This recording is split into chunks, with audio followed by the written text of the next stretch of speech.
इंशाअल्लाह जीत के लाएंगे। उठाकर ये बोल दीजिए, अबकी बार हफीज पत्रकार, अबकी बार हफीज पत्रकार, अबकी बार हफीज पत्रकार। एक अस्सलाम वालेकुम रहमतुल्लाहि व बरकातुहू। महाराष्ट्र असेंबली के चुनाव होने जा रहे हैं और मैं जालना विधानसभा से आपका भाई, आपका बच्चा, आपका दोस्त, अपक्ष आज़ाद उम्मीदवार की हैसियत से आपके सामने खड़ा हूँ। लेकिन खैर, अल्लाह की ज़ात पर मुझे उम्मीद है कि हो सकता है वो कांग्रेस से नहीं बल्कि आज़ाद उम्मीदवार की हैसियत से जालना विधानसभा का वो मुझे आमदार बनाना चाहती है। बुज़दिली हमारे दिलों में कभी नहीं रही है। हम अगर किसी की इज्जत करते हैं, किसी का एहतराम करते हैं, तो ये लोग ये समझते हैं कि हम डर रहे हैं। ये उनकी गलत फहमी है। आज जालना विधानसभा में जो 35 साल से ये दो लोग, एक आजी और एक माजी, इन्होंने कभी किसी को बढ़ने नहीं दिया। ये चाहते नहीं है कि किसी भी समाज का नेतृत्व, किसी भी समाज की क़यादत इस जालना विधानसभा में उभरे। आप देखिए कि 1990 से लेकर तो 2024 का अगर आप जायजा लें तो ये 34 सालों में आपको इस विधानसभा क्षेत्र में दो ही चेहरे नजर आएंगे। कभी 5 साल ये तो कभी 5 साल वो। लेकिन इनके सामने किसी ने हिम्मत नहीं की, हौसला नहीं दिखाया, और आज हम ये दोनों के बीच में आज़ाद उम्मीदवार की हैसियत से आपके सामने खड़े हैं। आज इस विधानसभा क्षेत्र में चाहे कोई भी समाज का आदमी हो, वो आज हमको ये कह रहा है कि आप एक मुस्लिम समाज से आते हैं, लेकिन कभी भी आपने आपके सार्वजनिक जीवन में कभी भी आपके माथे पे हमने कोई जाति का लेबल काम करते समय देखा नहीं है। और मुझे फख्र है, गुरूर है,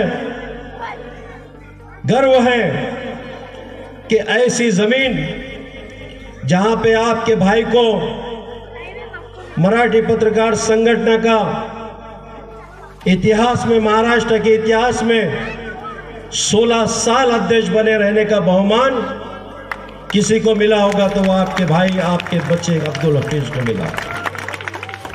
ये मेरे लिए अभिमान की बात है और ख़ास तौर पे मेरे समाज के लिए अभिमान की बात है कि अब्दुल हफीज ने जो रिलेशन कायम किए हैं वो जात और पात को बाजू में रख के किए हैं। इसी का नतीजा है कि आज सुबह से मैं अलग अलग जातियों के लोगों से मिल रहा था। वहां पे मुझे इस्तकबाल किया गया और ये कहा है कि हफीज भाई 23 तारीख को आप इस जालना विधानसभा के आमदार बनने जा रहे हैं। इसमें कोई दो राय नहीं है। ये जो लोग आज खड़े हैं तुम्हारे वोटों के 30 साल जिनको हमने अपने वोट देकर बड़ा करने का काम किया, लोकशाही में सरों की गिनती होती है और सरों की गिनती में मुस्लिम समाज इस मतदार संघ में नंबर 1 है। लेकिन हमारी क़यादत को किस तरह से कुचला जा रहा है, दबाया जा रहा है। लेकिन हमने कभी हमारी यूनिटी को कभी यहां पे महसूस ही नहीं होने दिया। कभी हमने हमारी तादाद को बताने की कोशिश ही नहीं की कि हम कितने बड़े पैमाने पर यहां पे रहते हैं। आने वाले दिनों में ये इलेक्शन होने के बाद उनके इलेक्शन आने वाले हैं। अगर वो ज्यादती इस विधानसभा क्षेत्र के अंदर इस इलेक्शन में करते हैं तो आपसे मेरी गुजारिश है कि आने वाले नगर पालिका में आप उनको उनकी जगह दिखाने का काम करिए। एक जज्बा जब मैं नौजवानों का देखता हूं तो दिल कांप उठता है